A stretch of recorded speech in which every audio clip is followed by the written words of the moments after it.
ഈ കാലഘട്ടത്തിനിടെ മലയാള സിനിമയിൽ പല പുതുമുഖങ്ങൾ വന്നുപോയി. എന്നാൽ 40 വർഷത്തോളമായി മറ്റാർക്കും എത്തിപ്പിടിക്കാൻ സാധിക്കാത്തൊരിടം മലയാള സിനിമയെ സൃഷ്ടിച്ച് ചക്രവർത്തിമാരായി വാഴുന്ന 2 പേരാണ് ഈ ഇൻഡസ്ട്രിയിലുള്ളത്. മോഹൻലാലും മമ്മൂട്ടിയും മലയാള സിനിമയുടെ തന്നെ നെടുംതൂണുകളാണ്. എക്കാലത്തെയും മികച്ച കഥാപാത്രങ്ങൾ കൊണ്ടും അഭിനയ ഭാവങ്ങൾ കൊണ്ടും പ്രേക്ഷകരെ വിസ്മയിച്ച കലാകാരന്മാർ. കരിയറിന്റെ തുടക്കകാലത്തിൽ ഇവർ അഭിനയിച്ച പല കഥാപാത്രങ്ങളാണ് ഇവരെ സൂപ്പർ സ്റ്റാർ പദവിയിലേക്ക് ഉയർത്തിയത്. എന്നാൽ മോഹൻലാലിനെ സൂപ്പർ സ്റ്റാർ ആക്കിയത് മമ്മൂട്ടി നിരസിച്ച ഒരു സിനിമയാണ്. ഈ ചിത്രത്തിലെ കഥാപാത്രം ഇന്നും താരത്തിന്റെ മികച്ച കഥാപാത്രങ്ങളിൽ ഒന്നായി കണക്കാക്കപ്പെടുന്നു. മലയാളത്തിലെ പ്രമുഖ എഴുത്തുകാരിൽ ഒരാളായ ഡെന്നീസ് ജോസഫ്. ഡെന്നീസിന്റെ പല കഥാപാത്രങ്ങളും അനശ്വരമാക്കിയത് മോഹൻലാലും മമ്മൂട്ടിയുമാണ്. എന്നാലും മമ്മൂട്ടിയാണ് അധികം സിനിമകളും ചെയ്തിരുന്നത്. നിറക്കൂട്ട്, സായം സന്ധ്യ, ശ്യാമ, ന്യായവിധി, പ്രണാമം എന്നു തുടങ്ങി താരത്തിന്റെ കരിയറിലെ മികച്ച ചിത്രങ്ങൾ സമ്മാനിച്ചത് ഡെന്നീസാണ്. ഡെന്നീസ് ജോസഫ് സംവിധായകൻ തമ്പി കണ്ണന്താനമായി ഒരു സിനിമ ചെയ്യാൻ കൈകോർത്തിരുന്നു. എന്നാൽ പ്രധാന കഥാപാത്രത്തിനായി മമ്മൂട്ടിയെ സമീപിക്കെ അദ്ദേഹം അതിൽ നിന്നും പിന്മാറി.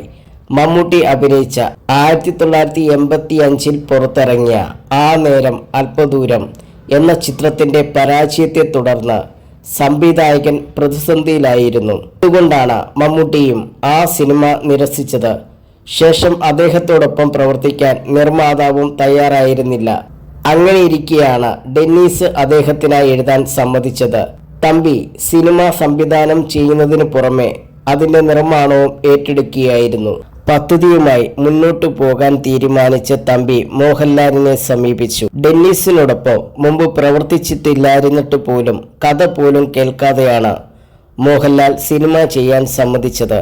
അങ്ങനെയാണ് രാജാവിന്റെ മകൻ എന്ന സിനിമ ജനിക്കുന്നത്. 5-6 ദിവസത്തിനുള്ളിൽ മുഴുവൻ തിരക്കഥയും ഡെന്നീസ് പൂർത്തിയാക്കി. തന്റെ കാറ് വിറ്റും ചില പൂർവിക സ്വത്തുക്കൾ പണയപ്പെടുത്തിയുമാണ് തമ്പി സിനിമയ്ക്ക് പണം കണ്ടെത്തിയത്. രാജാവിന്റെ മകൻ എന്ന ചിത്രത്തിൽ മോഹൻലാൽ വിൻസെന്റ് ഗോമസായി എത്തിയപ്പോൾ അത്ര തന്നെ ശക്തമായ ഒരു നായികയും ആവശ്യമായിരുന്നു. അങ്ങനെയാണ് തമ്പി അംബികയിലേക്ക് എത്തുന്നത്. രജനീകാന്ത്, കമലഹാസൻ എന്നിവരുടെ നായികയായി അഭിനയിച്ച അംബിക ദക്ഷിണേന്ത്യയിൽ മോഹൻലാലിനേക്കാൾ വലിയ താരമായിരുന്ന കാലമായിരുന്നു അത്. മലയാളം, കന്നഡ, തെലുങ്ക് എന്നീ ഭാഷകളിൽ അവർ വളരെ തിരക്കുള്ള ഒരു നടി കൂടിയായിരുന്നു. അതുകൊണ്ട് തന്നെ അംബികയ്ക്ക് 1.25 ലക്ഷം രൂപ പ്രതിഫലം നൽകണമെന്ന് അവരുടെ അമ്മ ആദ്യം ആവശ്യപ്പെട്ടു.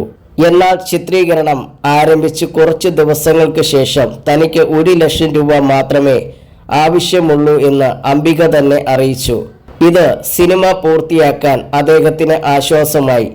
അംബികയ്ക്ക് നൽകിയ അതേ പ്രതിഫലമായ 1 ലക്ഷം രൂപ മോഹൻലാലിനും ലഭിച്ചു.